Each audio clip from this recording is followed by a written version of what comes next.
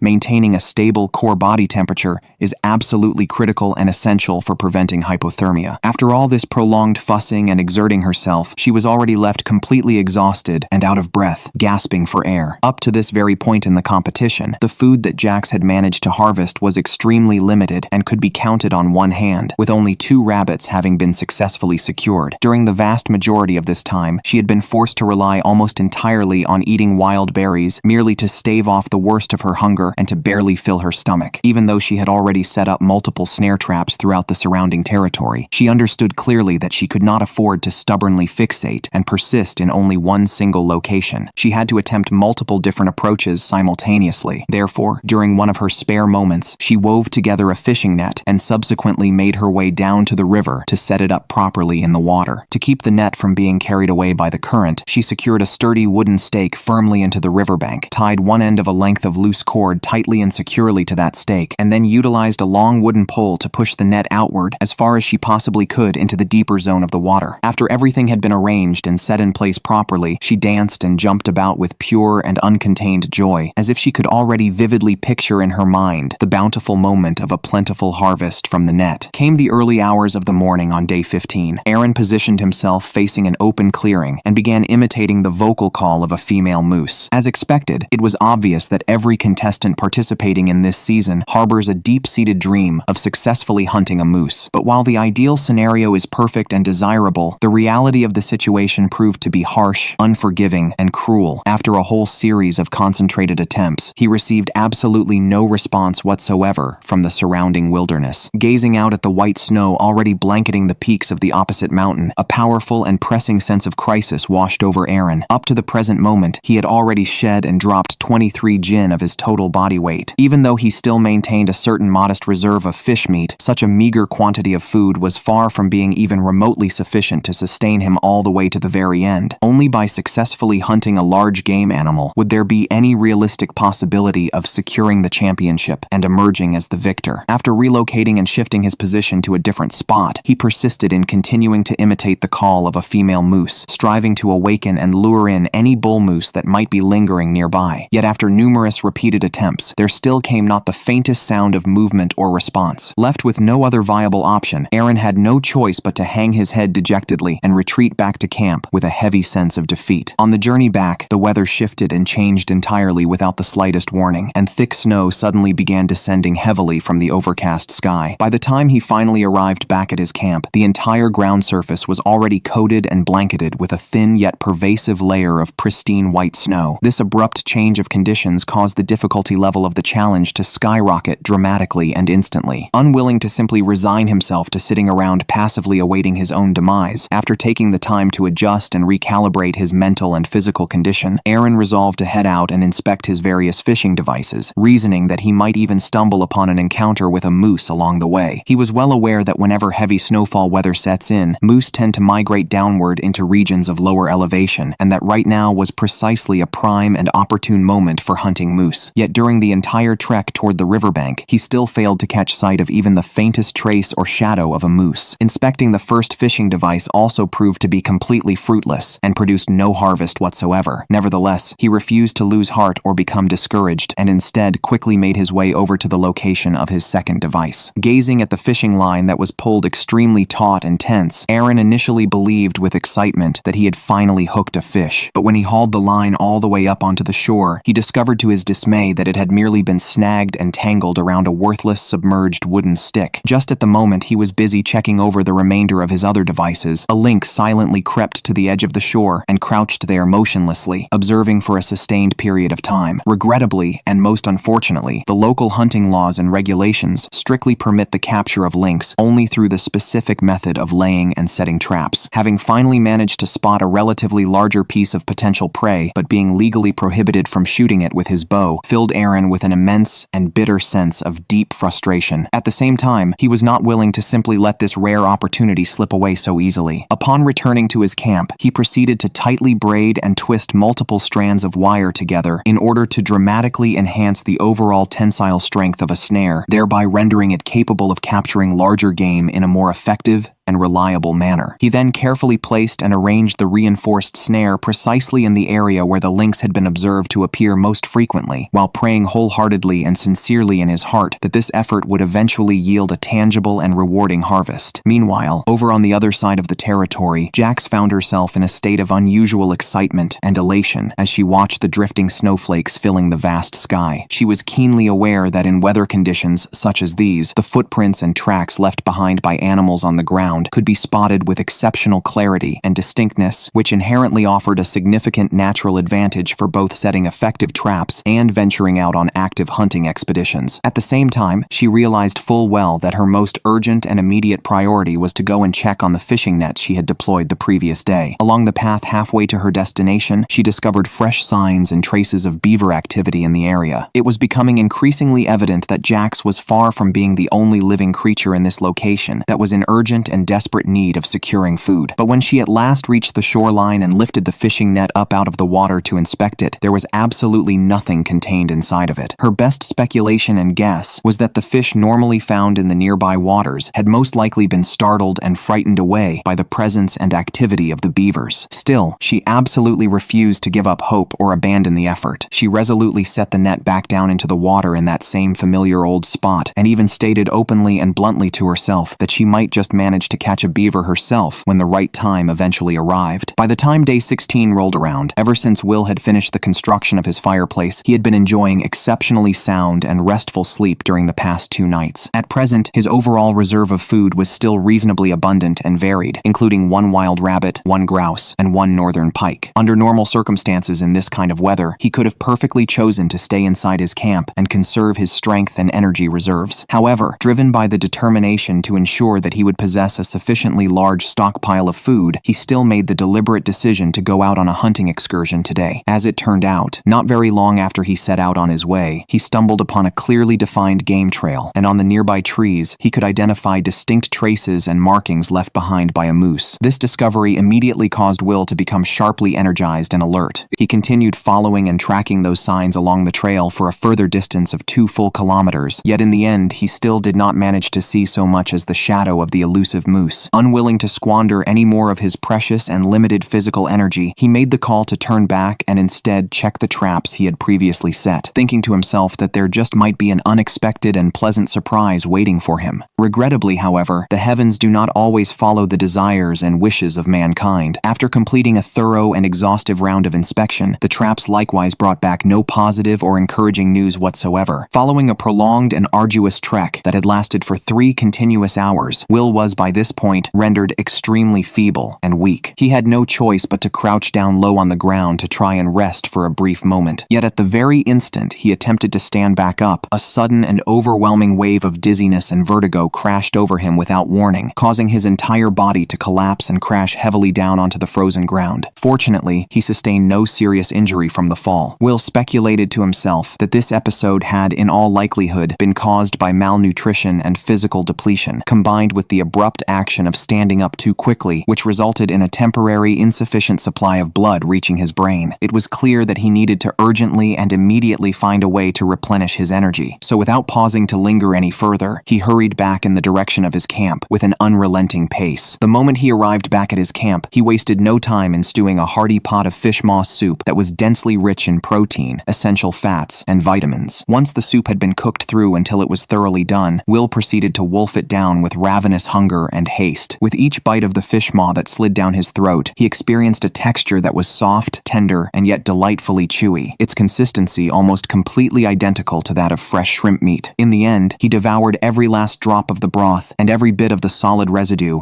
until the pot was scraped completely clean. At the very same time, a fresh piece of cheerful news once again came in from Ziga's side. He had successfully shot and killed yet another squirrel using his bow and arrow. Ever since the commencement of the competition up until now, he had already managed to hunt and take down a total of 5 squirrels exclusively through the use of his bow. Although the quantity was certainly respectable and not to be dismissed, he still ardently hoped that he would eventually be able to hunt a truly large game animal so that he would no longer need to frequently shoot and kill small creatures, and would therefore possess far greater capital and reserves to endure and persist until the very end. Yet what was rather strange and puzzling was that after so many days had gone by, Ziga was still living in the same crude and temporary lean-to shelter that he had originally constructed right at the very beginning, seeing with his own eyes that the weather was growing ever more bitterly cold with each passing day. And now that he had managed to secure a certain modest amount of food reserves, the time had clearly arrived for him to build a permanent and lasting shelter. After carefully selecting and finalizing a suitable location, he immediately sprang into swift and decisive action. Because he had wisely brought along an entrenching shovel as part of his gear, he devised a plan to construct a semi-subterranean style of dwelling. He first mapped out and planned the required dimensions, and then began utilizing the shovel to excavate a pit directly into the earth. However, after he had dug down to a depth of merely half a meter or so, he abruptly encountered the impenetrable barrier of the permafrost layer. This situation was somewhat unexpected and caught him off guard. Prior to entering the competition, he had possessed the knowledge that a layer of permafrost existed in this region, but he had certainly not anticipated that it would be located at such a shallow depth beneath the ground surface. If he were to abandon this spot and search for a completely new location, it would inevitably consume a huge amount of both precious time and physical stamina. Yet on the other hand, the frozen permafrost layer was simply impossible to dig through. For a tense and uncertain moment, Ziga found himself trapped squarely in a difficult and genuine dilemma. After a period of careful deliberation and weighing his options, he ultimately resolved to stick with his decision and construct the shelter right there in that very spot, even though it meant the final depth of the dwelling would inevitably fall short of his original expectations and desires. The camera focus then shifted over to Nero's side of the wilderness. Over the course of these past several days, he had been continuously and single-mindedly busy with the task of processing a beaver entirely for the sole and exclusive purpose of extracting the maximum possible amount of fat from its carcass. According to documented statistics and data, if he were to completely render down and extract all of the fat contained within this beaver's entire body, he could theoretically produce no less than 5 full pounds of usable grease. However, it was plainly obvious from observation that Nero had not managed to extract anywhere near that theoretical amount. He carefully poured the rendered grease that he had successfully obtained into a discarded metal can that he had fortuitously found earlier and stored it away in a safe and proper manner. After all of that busy and labor-intensive work, work was finally completed, he did not allow himself to simply sit around and idle. Instead, he continued onward along the path of meticulously checking over his various traps. Being deeply well-versed and knowledgeable in the authentic ways and methods of genuine wilderness survival, he was extremely clear and sober about the fact that only an uninterrupted and steady supply of incoming food was the true and essential capital required to sustain oneself and persevere forward. Although the very first trap he checked brought back no reward or result whatsoever, Nero did not allow himself to become disheartened or discouraged in the least, and continued his search undeterred. As it turned out, the second trap he approached immediately brought forth welcome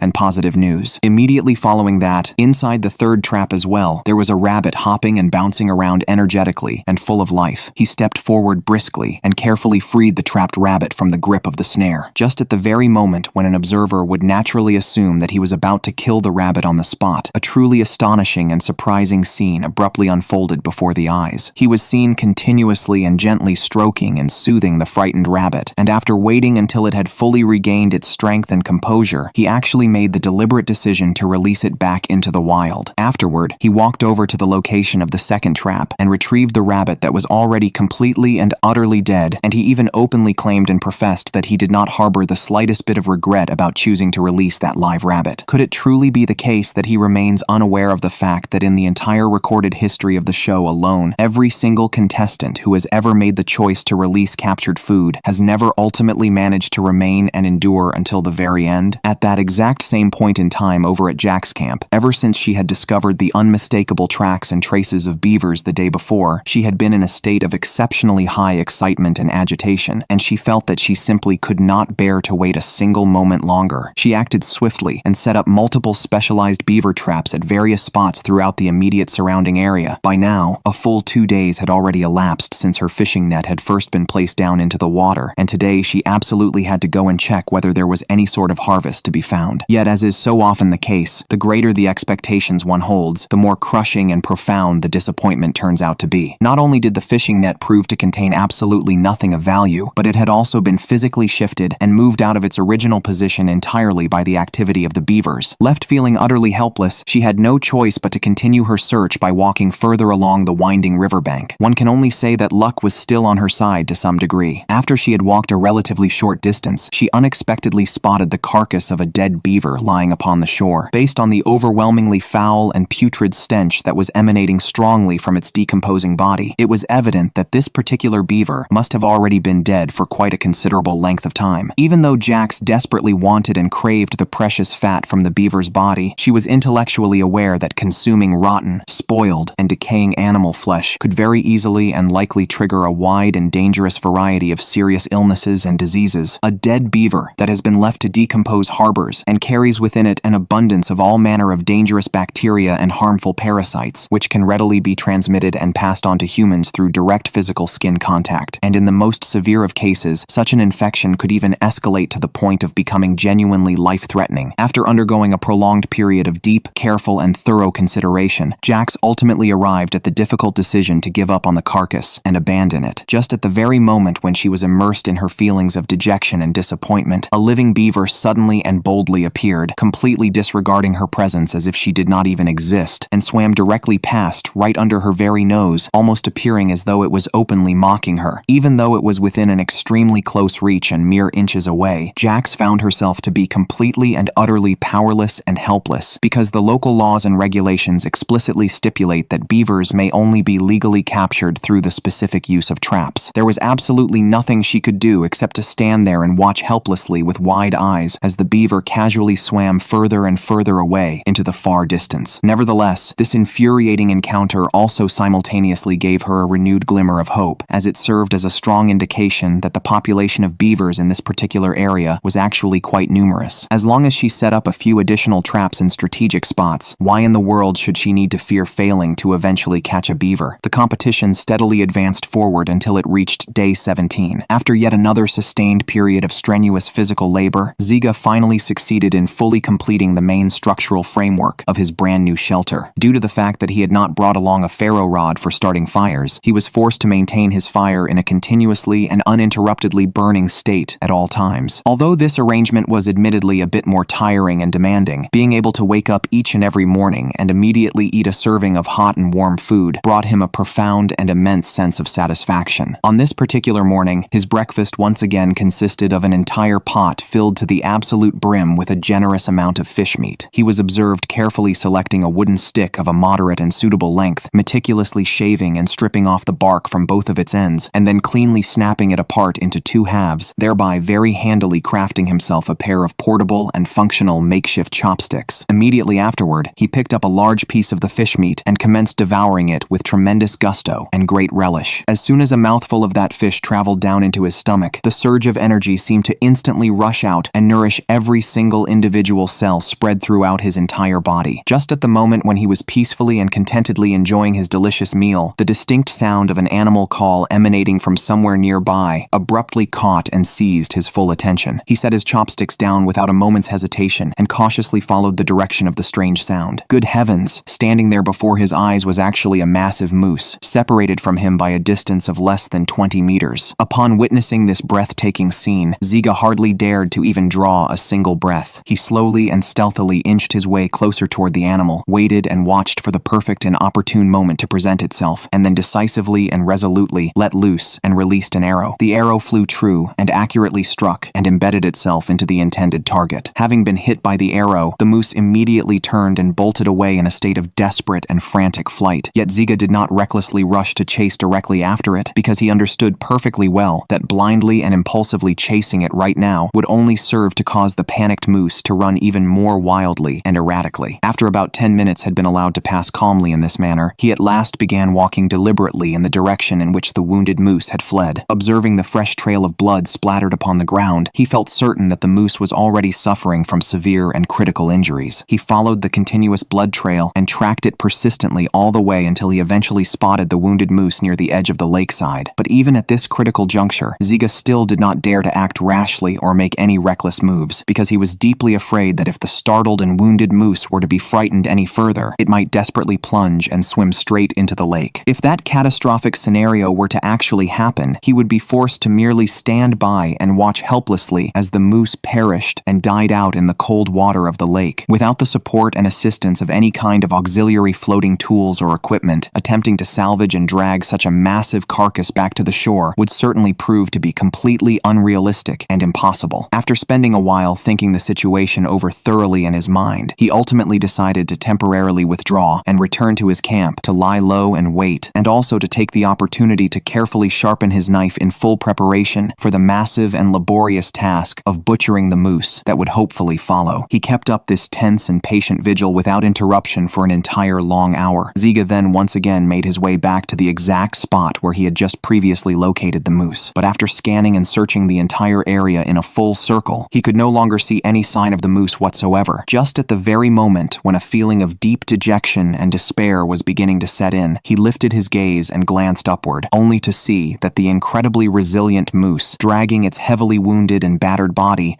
had somehow managed to swim all the way across to the far opposite shore of the lake. It simply must be stated and acknowledged that the moose's sheer willpower and tenacity were truly astonishing and remarkable. Even while being so grievously and mortally wounded, it still stood there erect and motionless in its place without collapsing. Ziga, from his distant vantage point, could do nothing but watch from afar, feeling entirely lost, helpless, and at a complete loss as to how to proceed. He began to worry intensely about what on earth he was supposed to do if the moose were to ultimately die over there on the opposite shore. The two locations were separated by a considerable and daunting distance, and to make matters far worse, there was an entire expanse of lake lying squarely in between them. Transporting the sheer bulk and weight of the moose meat across that barrier would by no means be a small or simple engineering task. Yet at the same time, simply continuing to stand guard and keep watch indefinitely like this was obviously not a viable long-term solution either. After carefully and meticulously weighing the difficult situation in his mind, Ziga made the practical decision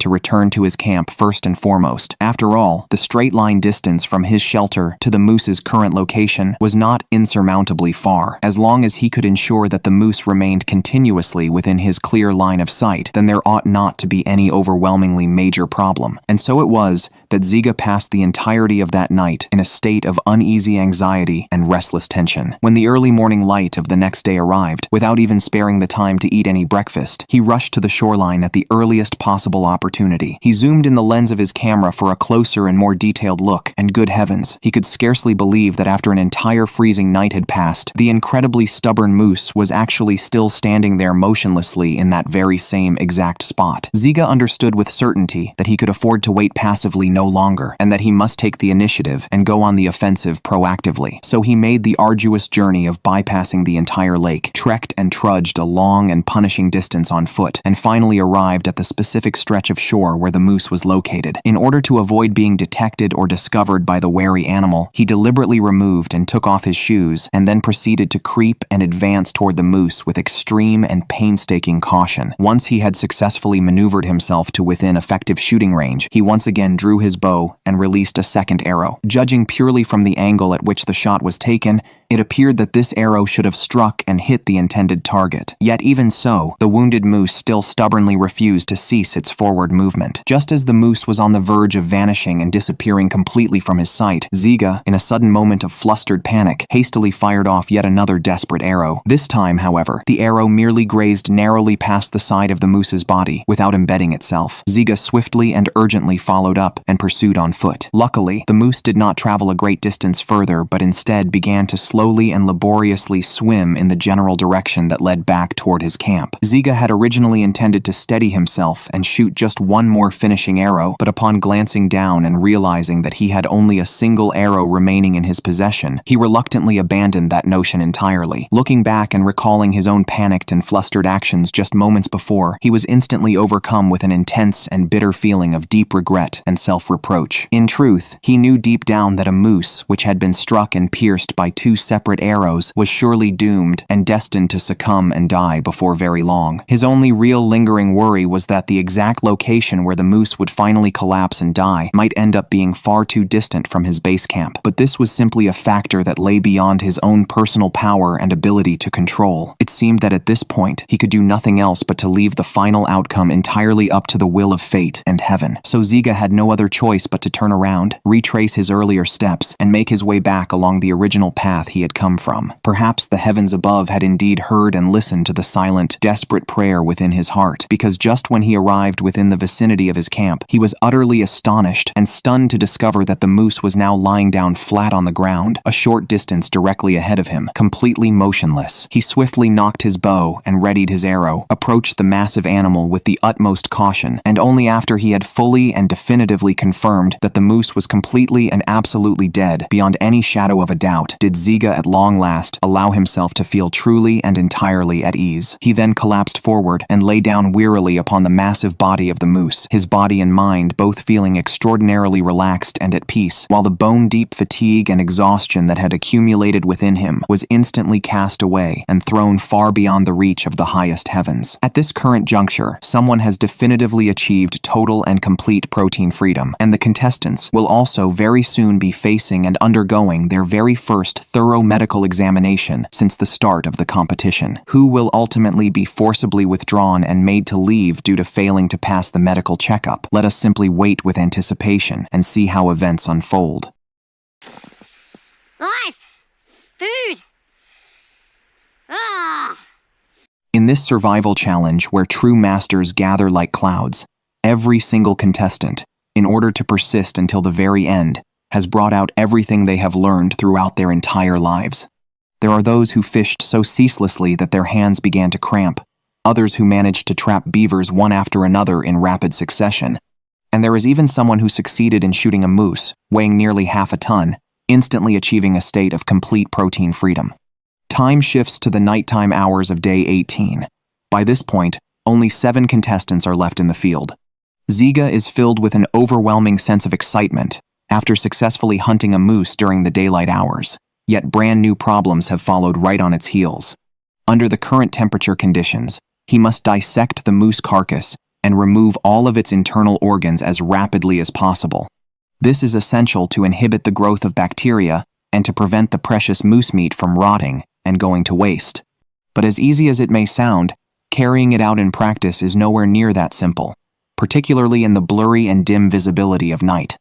Just the act of slicing through the thick hide and opening up the chest cavity of the moose took him a full hour.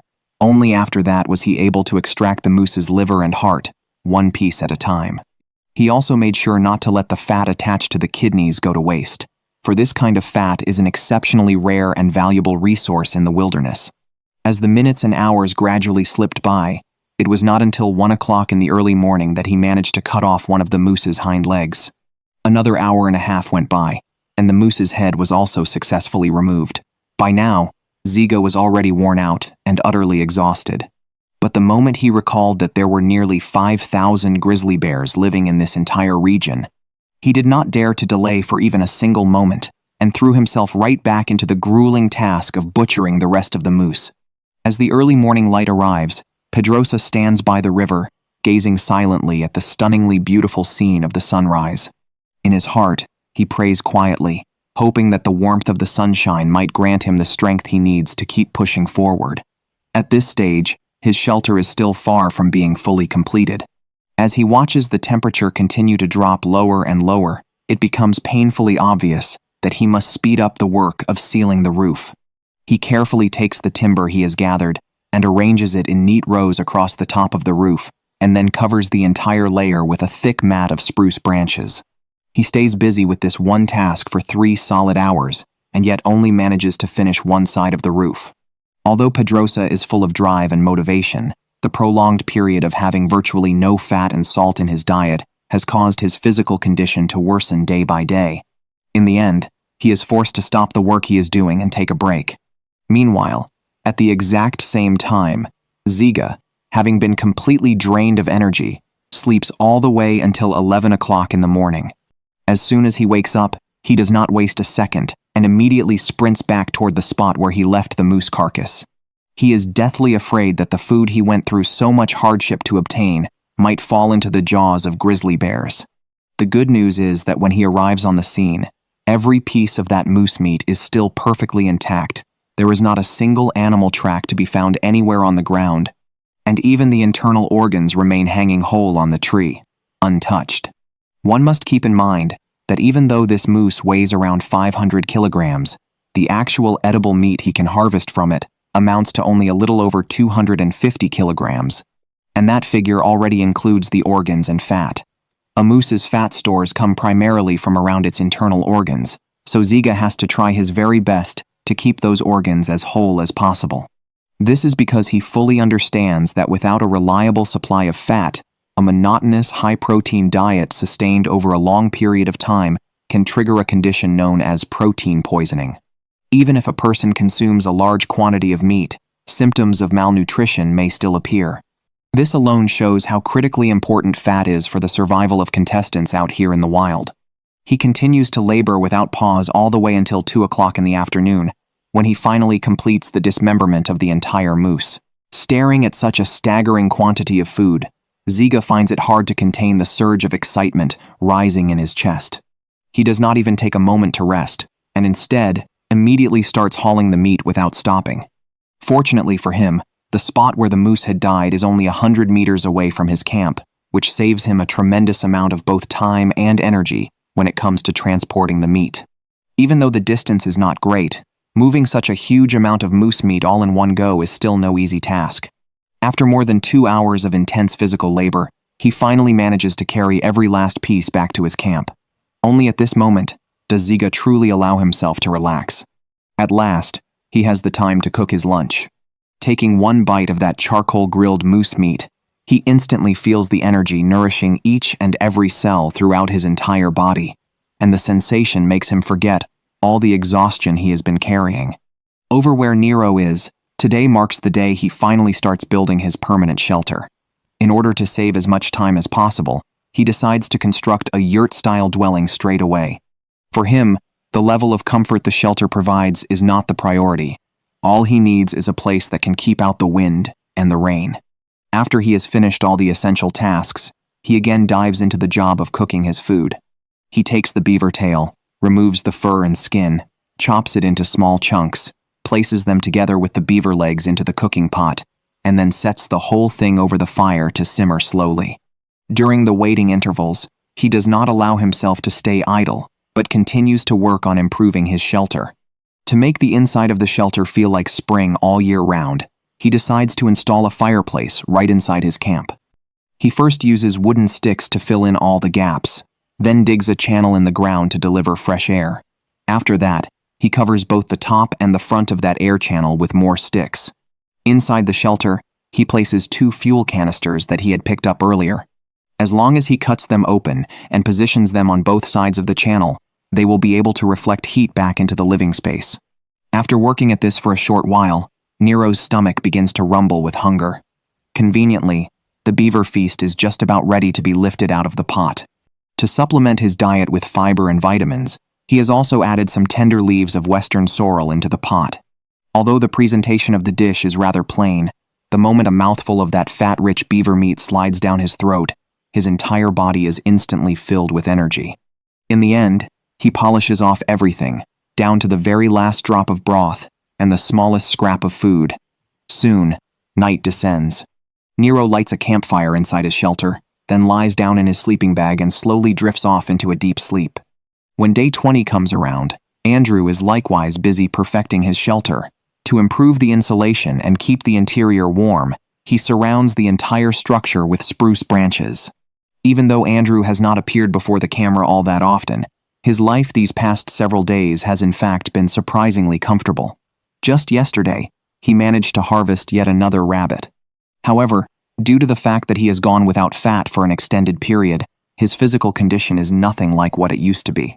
After exerting himself for only a short while, he is already left breathless and gasping for air. Left with no other option, he has to temporarily set aside the work in his hands and sit down in his camp to rest for a moment. On the other side, if you were to ask who is currently living the most comfortable and carefree life out in the field, the answer would absolutely have to be Ziga. While the others are still racking their brains over how to get their next meal, he is sitting right in his camp, wolfing down a lavish moose meat feast. The hearty, unrestrained way he eats is enough to make any viewer watching the screen start to drool with envy. Yet just as he is peacefully savoring his meal, a wild duck suddenly takes a keen interest in his moose meat and starts flying repeatedly around the immediate area. It is clear that the animals nearby have already been drawn in by the strong scent of moose. This unmistakably means that sooner or later, grizzly bears will pay this location a visit. It appears the task of constructing a proper food cache has now become extremely urgent. It is only at this point that Ziga finally understands why some contestants are reluctant to shoot a moose in the first place. Because once you succeed, it automatically means there will be a seemingly endless series of tasks that follow. Not only does the moose meat need to be thoroughly smoked, but a storage cache also must be built, all the while constantly remaining on guard against other predators, sneaking in to steal the food. To ensure the security of the moose meat, Ziga decides to follow the example set by Roland and build a food cache that is virtually indestructible. He first uses thick, sturdy timbers to outline the basic shape of the cache on the ground. Then he hollows out the soil underneath and spreads a thick, insulating layer of spruce branches across the bottom. However, it soon becomes quite obvious that he has not really grasped the core essence of Roland's technique. Roland's original cache was put together using precise mortise and tenon joints, whereas Ziga merely hammers a couple of sticks into the sides as an afterthought. The direct result is that the moment he places a moose leg inside, the entire cache promptly collapses. Could a storage structure like this really stand up to an assault from a grizzly bear? Strangely enough, Ziga does not seem to be overly concerned about that. He places all the moose meat inside, fastens the edges down with sticks, covers the top with spruce branches, and lastly lays a few more heavy sticks over everything. With that, a food cache which he himself firmly believes to be indestructible is officially complete. After several hours of non-stop effort, both hungry and exhausted, Ziga has little choice but to return to his camp first, in order to rest up and preserve his energy. The competition pushes forward to day 21, and a light snow once again begins to drift down from the sky. Today marks the day of the contestants' first medical checkups. Pedrosa, for his part, has now gone several days without any protein intake whatsoever. In order to simply fill his stomach, he is forced to boil a pot of thin vegetable soup, using nothing more than bilberry willow leaves and birch leaves. While he waits for the food to fully cook, he drags his increasingly weak body out into the forest to collect more timber, his only goal being to finally finish building his shelter as fast as he possibly can. Throughout this entire period, Pedroza has tried practically every conceivable method to obtain food. He has set up many new traps in the surrounding area, and he heads to the riverbank to fish nearly every single day. Yet it seems as if absolutely everything in this place is working directly against him, because every time he ventures out, he returns with empty hands. He begins to wonder if the 2 previous occasions when he encountered a moose might have completely used up all the good luck he had. After managing to gather a few pieces of timber, Pedroza's physical strength is nearly spent. Just at that moment, the vegetable soup is finally cooked. He takes a gulp of the scalding hot liquid, and even though the flavor is almost indescribably unpleasant, Pedroza still grits his teeth and forces every last drop down his throat. His sole purpose is to replenish just enough energy for his body so that he might pass the medical examination. Before long, the medical team arrives right on schedule and proceeds to carry out a full series of checkups on the contestants. In Ziga's case, aside from some noticeable weight loss, all of his vital indicators remain well within the normal range. Nero, who has been eating beaver meat, also shows absolutely no signs of any infection. As for Will, apart from the fact that he has not had a bowel movement in 4 days, there are no other problems to speak of. When it is finally Pedroza's turn, the medical staff conduct their examination while simultaneously questioning him about how his body is feeling. After a thorough round of tests, they come to the conclusion that Pedroza's physical condition is extremely concerning. Given his current state, the firm recommendation from the medical team is that he should be medically disqualified and removed from the competition. At this stage, Pedroza himself remains completely unaware of this verdict. Although the result is undeniably cruel, for the sake of Pedroza's own safety, the staff members take the time to carefully explain the situation to him. Upon hearing that his heart rate is dangerously low, that his overall physical condition is particularly poor, and that he needs to receive proper medical treatment, Pedroza reacts with remarkable and unexpected calmness. To be honest, before Ziga managed to hunt that moose, many people had consistently regarded Pedroza as the most likely contestant to win this entire challenge. Unfortunately, his state of mind was simply too impatient, causing him to miss several golden opportunities to shoot a moose himself. And when you combine that with a pre-existing heart condition of his own, he could ultimately do nothing but carry his deep regret and unwillingness as he bid farewell to his 21-day journey of solitary survival in the wilderness. The challenge arrives at day 22. With Pedroza now officially withdrawn, only 6 contestants remain in the field. The outside temperature has plummeted all the way down to 0 degrees. To make his daily cooking more convenient, Nero has gone ahead and built an additional outdoor kitchen near his main camp. He then settles himself comfortably in front of the campfire and starts feasting heartily on a portion of beaver ribs. He even goes so far as to openly declare that the meat is exceptionally rich and tender, carrying with it just a subtle hint of sweetness, and that the overall texture is quite similar to that of slow-stewed beef. One can only remark that his nerve is astonishingly strong, for he does not seem to be the slightest bit worried about contracting beaver fever. Once he has eaten and drunk his fill, he takes the remaining beaver ribs and continues to hang them up high for safekeeping. From the several storage bags visibly dangling from the tree branches, one can easily see that Nero's food reserves are still relatively ample at the present moment. But at the same time, it has also been quite a long while since he last brought in any new source of food. The very thought of this reality causes Nero to feel an immense amount of pressure. He returns to his camp, gathers up all his gear, and once again sets out on the familiar path to go and check his trap lines. However, as the weather continues to grow colder and colder, it seems that the animals are also increasingly reluctant to venture out from their hiding places. He checks one trap after another in sequence, yet comes away with absolutely nothing to show for it. He then decides to head toward the riverbank, intending to inspect his beaver traps. But the moment he reaches the shoreline, the sight that greets his eyes leaves him standing there completely dumbfounded. The surface of the river has already started to freeze over in large patches. This clearly means that for a considerable length of time still to come, the beavers will stay hunkered down inside their lodge, surviving solely on the branches they had stored away during the autumn. Their trips ashore to search for food are going to become less and less frequent with each passing day. Just as he had sadly anticipated, when he arrives at the trap, he finds it completely and utterly empty. In a determined effort to seize what may be his very last chance of catching a beaver, Nero sets up several more traps directly along the travel routes that the beavers are forced to take, silently praying that the next time he comes to check will finally be a moment of abundant harvest. At that very same moment, Will is doing significantly better by comparison. Over the span of the last few days, he has managed to successively harvest 3 rabbits and 1 northern pike. In terms of food reserves apart from Ziga, he is now far ahead of all the other remaining contestants. As he stares out at the vast expanse of whiteness that blankets everything outside, Will feels an unusual sense of happiness. But as he continues to gaze out at the scene, the sight suddenly stirs deep emotions within him, and images of his children back home involuntarily float to the surface of his mind once more. He finds himself guessing that it is probably snowing back at his house right now as well, and that his kids might very well be playing joyfully in the snow at this exact moment. With that vivid picture forming in his head, an intense and profound wave of homesickness surges through his heart all over again. In an attempt to stop himself from spiraling deeper into those thoughts, Will returns to his camp and puts on a hearty pot of rabbit stew. While he waits for the food to cook all the way through, he picks up a wooden stick and begins the careful task of carving letters into its surface.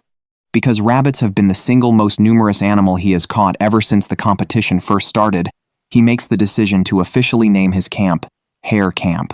Once the carving is fully completed, Will hangs the sign right at the entrance to his camp, and looking at it there, it actually gives off quite a strong sense of ceremony. Time moves on to day 23. There is a common saying that diligent people tend to be lucky, and this saying finds itself vividly proven true in the case of Nero.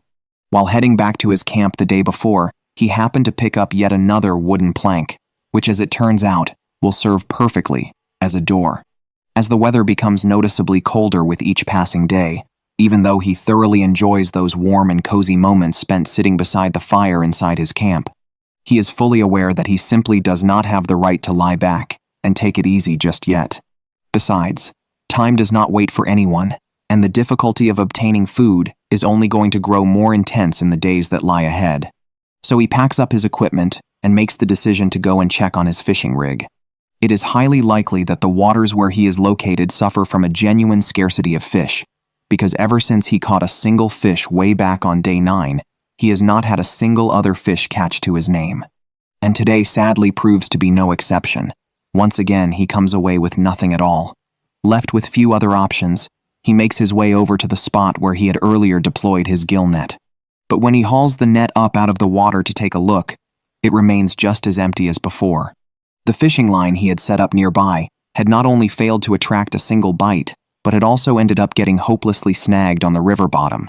This continuous string of failures hits Nero extremely hard, and he starts to feel as if perhaps he simply does not have the fate to ever eat fish. Back at his camp, still unwilling to accept defeat just like that, he puts on his outer clothes and resolves to go and check his beaver traps one more time. As it turns out, heaven truly does reward those who persevere.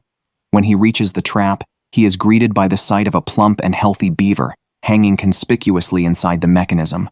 Nero forcibly suppresses the excitement that is bursting inside his chest, picks up his axe, walks forward without hesitation, and quickly puts an end to the beaver's life. Gazing at this beaver, which easily weighs around 20 kilograms, Nero is completely overcome with elation. After carefully resetting the trap, he joyfully hoists his prize and hurries back to his camp. Once there, he places the beaver onto his workbench and begins to methodically process it. Having now successfully taken 2 beavers in close succession, Nero has suddenly gained the capital he needs to compete head-to-head with Ziga. Over on the other side, ever since Andrew passed his medical checkup, his confidence has experienced a major surge, and it seems that good luck has also started to smile on him from this moment forward. In the short span of just 3 days, he has already managed to harvest 2 rabbits. Nevertheless, the persistent problem of a critical fat shortage continues to plague him without respite. By this point, Andrew has already lost a staggering 12.5 kilograms of body weight, and his desperate craving for fat has now reached its absolute peak. He is well aware that when the temperature first begins to fall, fish will instinctively migrate into the shallower waters where the temperature is slightly higher in order to feed. Then, after they have eaten their fill, they will swim back out into the deeper waters to survive the winter. This moment right now, is precisely the optimal window for fishing. So he grabs all his gear and rushes down to the shoreline, fully ready to kick off his fishing efforts. Halfway along his route, Andrew stumbles upon a small fish that has been stranded. Rather than choosing to eat it, he decides instead that he will use it as bait. He then arrives at the riverbank and transforms himself into a dedicated angler. As predicted, having actual fish bait makes all the difference in the world. Less than half an hour after he casts his line, there is sudden and unmistakable movement. He pulls sharply on the fishing line, and to his delight, he sees a fish being successfully hauled up onto the bank. Although this particular fish is not particularly large in size, it will at the very least provide Andrew with a certain amount of much-needed fat and allow him to hold on to a tangible hope that he can keep enduring. Just as the bitter cold of winter truly sets in, and right when the contestants are at their absolute wits' end over the problem of securing food, another moose has surprisingly and voluntarily delivered itself practically to their doorstep. Will the lucky individual this time around manage to successfully shoot it down? Let us wait and see what happens in the next episode.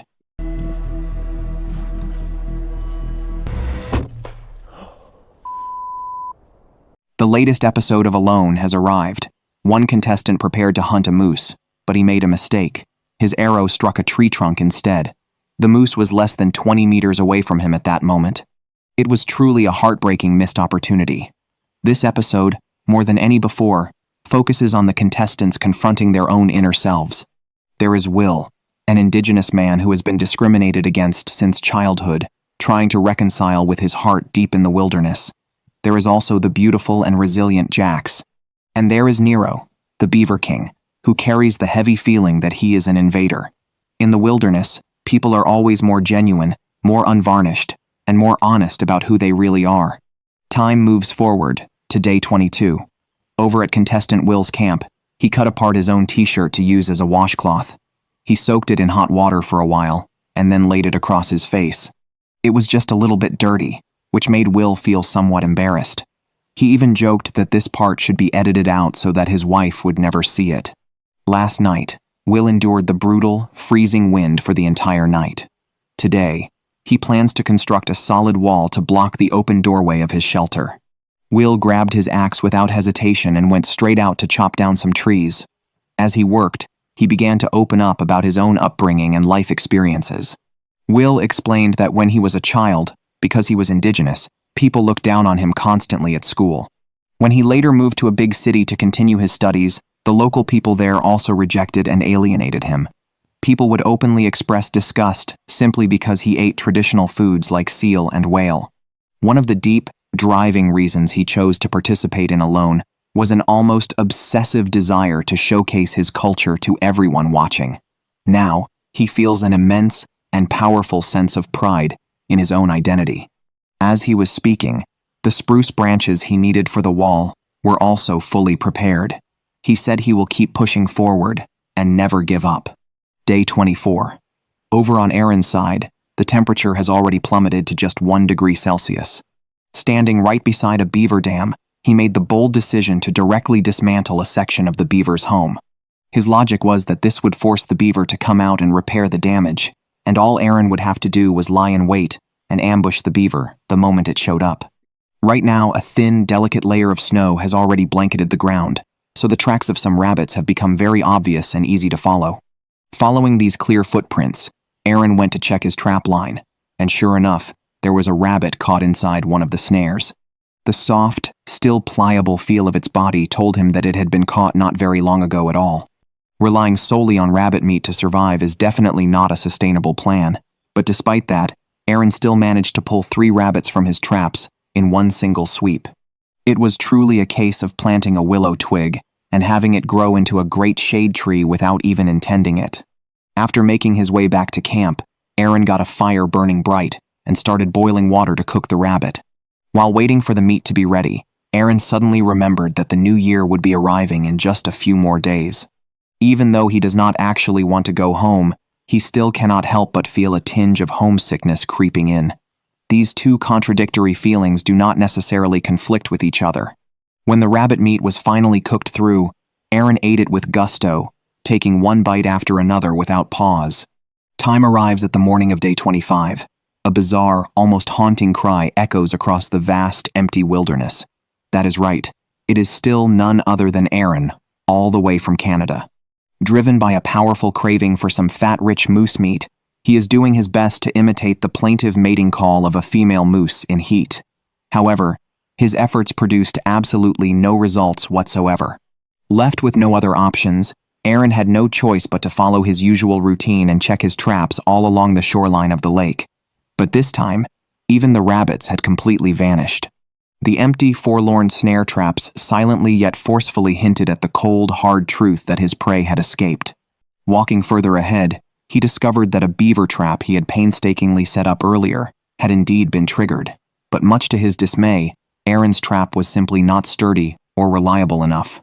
He spotted the snare lying discarded on the ground, clearly having been broken free from by a powerful animal. This relentless series of frustrating blows made Aaron feel as if he were nothing more than a useless fool just wandering aimlessly through the jungle. What he did not know, however, was that after he had left the area, his beaver trap had attracted a lynx. It is entirely possible that all of his hard-earned prey had been systematically stolen by that very same lynx. On his long, dejected journey back to camp, Aaron still remained alert and noticed unmistakable signs that a moose had been moving close to his camp. Each and every deep hoof print left in the soft earth served as a stark reminder to Aaron that opportunity knocks only once. He made the split-second decision to follow the tracks, pushing his way through dense willow thickets, slogging through the sticky, muddy riverbank. The line of footprints stretched endlessly onward. Just like that, Aaron committed himself to the pursuit. He tracked that moose relentlessly, all the way until 3 o'clock in the afternoon, covering a grueling distance of a full 5 kilometers. The wind was howling fiercely now, making so much noise that Aaron finally came to the sobering realization that he was chasing something he simply could not catch. He made the hard choice not to push any further forward. Deep in his gut, he holds on to the belief that the moose will eventually circle back and return. Could Aaron be the next contestant to successfully hunt a moose? Time remains on day 25. Contestant Will continues to labor away on completing his windbreak wall. During this entire stretch of time, Will's single greatest source of physical misery has remained his severe constipation. Now, his stomach seizes up with painful, involuntary spasms at random intervals, making it literally impossible for him to work. The root cause is painfully clear. He has been eating far too much pure lean meat without any vegetables or fiber whatsoever.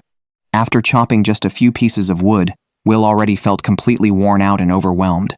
He needed to stop and take a long rest. Here comes a piece of heartfelt, hard-earned advice from contestant Will himself. Eat less lean meat, otherwise the resulting constipation will become unbearably painful.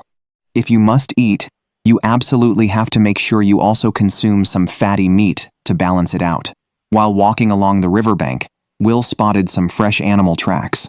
Judging by their size and distinctive shape, they should have been left behind by a black bear. At this critical moment, Will no longer cared one bit whether black bear meat actually tasted good or not. He was absolutely certain that a black bear would undoubtedly possess the rich, life-saving fat reserves that could finally help cure his debilitating constipation. He followed the tracks with dogged determination all the way past 5 o'clock in the afternoon. Will pushed through thick, tangled brush that severely limited his visibility, all the while clutching his arrow tightly and firmly in his hand. Even then, the thought of giving up the pursuit never once crossed his mind. By 6 o'clock in the evening, Will was still tracking. The final, disheartening result was that he had wasted an entire precious day without bringing back any prey at all.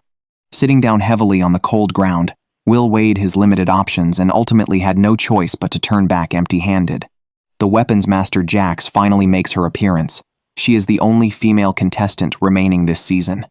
The mere fact that she has persevered and held on until this point is already an incredibly remarkable achievement. She is currently busy picking wild berries to replenish her rapidly dwindling energy. For many days now, she has been barely sustaining herself on a meager diet of berries and very occasional scraps of meat. But as winter relentlessly closes in, the available berries on the ground are going to become more and more scarce with each passing day. While she was carefully gathering, she suddenly noticed the distinct tracks of a large cat imprinted on the ground. It looked very much like a lynx was prowling and roaming around the immediate vicinity. Jax made an instant, decisive call right then and there to head straight back to camp and build a sturdy door for her shelter. Upon returning to her camp, Jax carefully measured the exact dimensions of her doorway. Her shelter is admittedly a little on the small side. If a determined predator were to barge its way inside, she would be in extreme and immediate danger. Jax picked up her saw and immediately set to work constructing a solid door frame. For a woman all alone out here, the knowledge that there are genuine external risks and that hungry predators are eyeing her with greedy anticipation is absolutely terrifying. It is only natural that her own safety must always be the very first thing on her mind. Jax is 40 years old this year. 21 years ago, when she was just 19, something happened to her that she has been completely unable to let go of to this very day. She was threatened at gunpoint by two men, kidnapped, and thrown violently into a car. She was then driven to a remote location, robbed of everything she had, and then brutally sexually assaulted. For all these long years, she has never deliberately allowed herself to dwell on or relive those horrific events. Looking back, she remembers being left covered in bruises and severe injuries.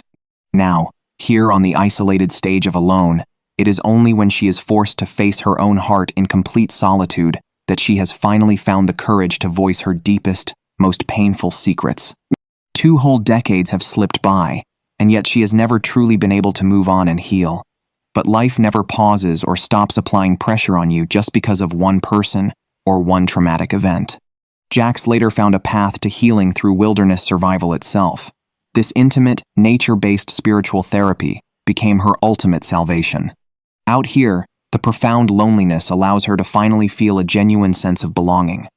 Jax says that the person she is now no longer cowers in fear, but instead stands tall and confronts that fear head-on. Those horrific events are now nothing more than the past of the past. Perhaps it is only on a raw and unscripted stage like this one, after spending so much time utterly alone with her own inner self, that she could ever dare to openly speak aloud about her traumatic history. Returning to the ongoing competition, time has now reached day 27. Contestant Aaron once again made his way back to his established trap line. A snow-white rabbit suddenly darted across the path right in front of his feet. Aaron did not even have a split second to react before the rabbit vanished in a flash like a puff of smoke. When he finally gathered his wits, he could not help but laugh out loud at his own slow reflexes. That potential prey had literally been right there beneath his feet. Continuing forward along the trap line, Aaron clung stubbornly to the desperate hope of somehow getting a moose. Even if that failed, he thought, perhaps a marine fish could show up to provide the vital fat he needed. However, absolutely nothing seemed to go according to his wishes or plans. The beaver dam had still not been repaired. By this point, even if Aaron was the least observant person in the world, he could clearly deduce that the beavers must have been caught and killed by the lynx. Today was simply a day of terrible, rotten luck, leaving him with nothing at all to show for his efforts. At noon, Aaron sat down heavily beside the river. He admitted to himself that if he truly wanted to, he could be eating a hot, fragrant, mouth-watering pizza right this very moment. All he would have to do is press that one simple button, and he could go home. But doing so would also mean completely and utterly abandoning his lifelong dream. He felt as if 2 opposing voices were locked in a fierce, unrelenting battle inside his own mind. After taking some time to gather himself and sort out his tangled emotions, Aaron resolved with renewed determination that he must continue following the moose tracks he had discovered last time. Just at that very moment, the unexpected appearance of some startlingly fresh moose droppings rekindled the bright flame of hope within his heart once more. If he could just successfully hunt a moose, he would be willing to sacrifice absolutely anything. Aaron resumed his imitation of the moose's mating call. Then, miraculously, Aaron got a response. Right there, in the direction off to his right, a massive bull moose suddenly materialized into view.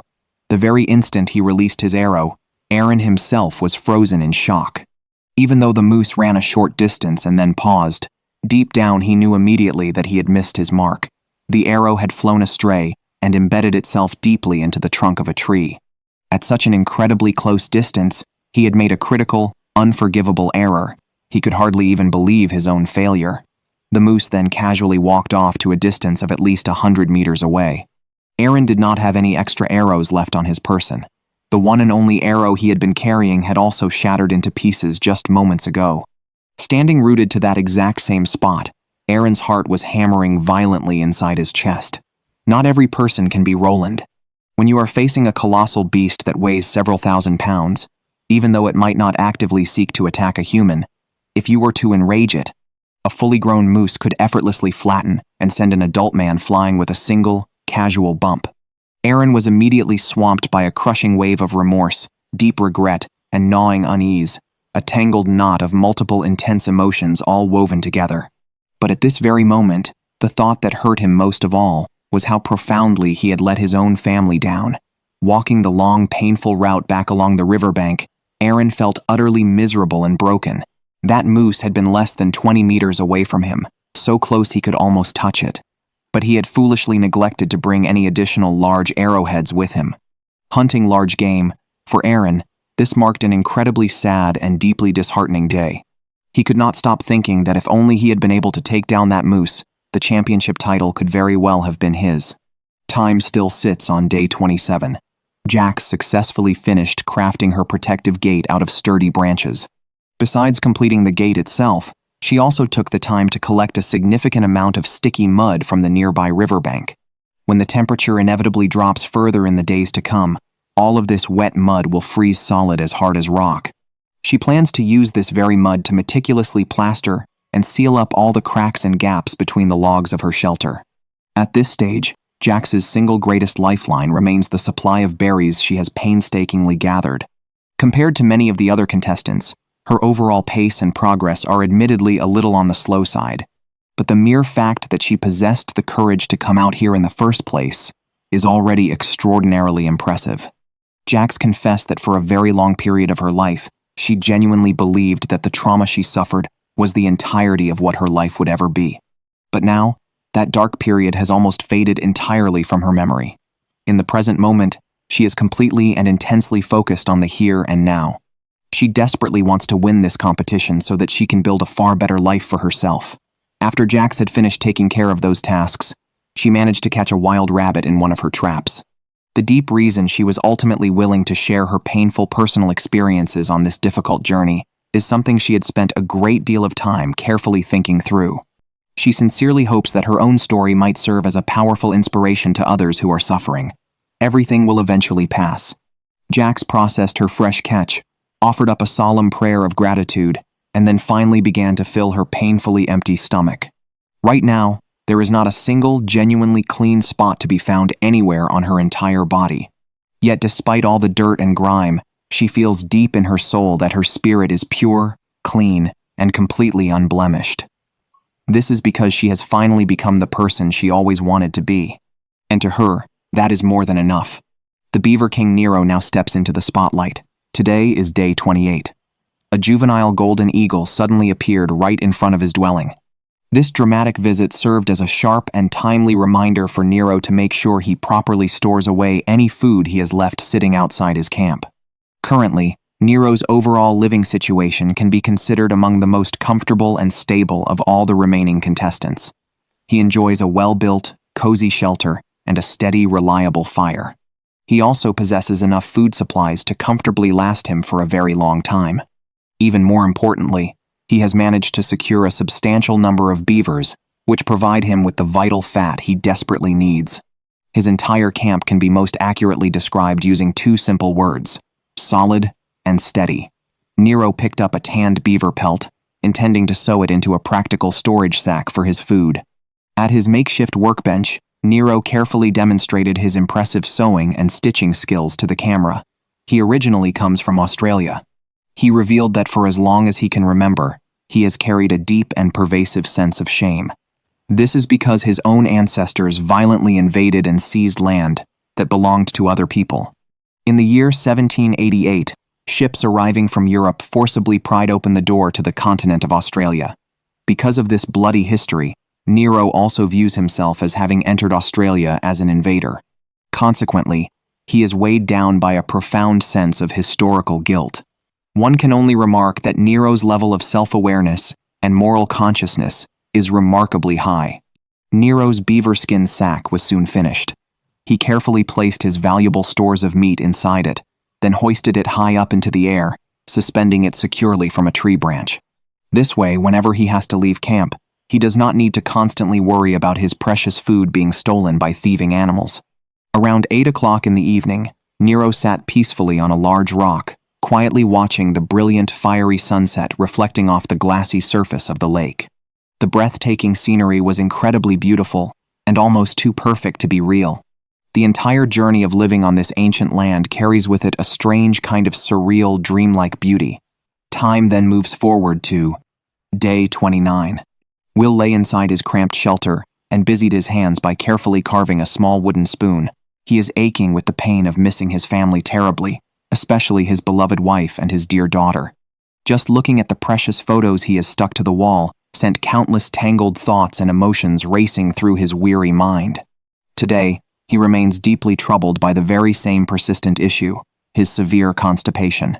Today, he forced himself to drink a full 2 liters of pine needle tea, desperately hoping for just one successful bowel movement, but it still proved to be an almost impossible struggle. As of now, he has gone well over 10 full days without being able to pass a single bowel movement. Will is secretly terrified that his stomach might one day simply burst open from the unbearable internal pressure. The only thing his trapline seems to consistently catch is still the same snowshoe hares. Will could not help but begin to seriously contemplate his situation. If the unavoidable price of winning the grand prize money is completely wrecking his own body in the process, then he knows he can and should walk away from this competition. There is simply no logical reason to keep destroying himself. Thinking this over, and staring at yet another rabbit that he genuinely has zero desire to eat, Will was truly at his absolute wit's end. When he came across a rabbit that had been badly bitten by a lynx, he found that he did not even care anymore. And on his return journey just a short while ago, a large black bear had made an appearance, and he found that he did not care about that either. On this trip, he still ended up bringing 3 more rabbits back to camp. If he does ultimately decide to withdraw, he will not want to lay eyes on a single rabbit for at least the next half a year. Time reaches day 30. Will did not venture outside at all. Instead, he remained lying on his bed. He said quietly that his soul might still have the strength to remain here, but his physical body simply cannot go on any longer. The reason is that he still has not been able to successfully have a bowel movement. Will is deeply afraid that if he stubbornly continues to push himself, he could cause permanent, irreversible damage to his body.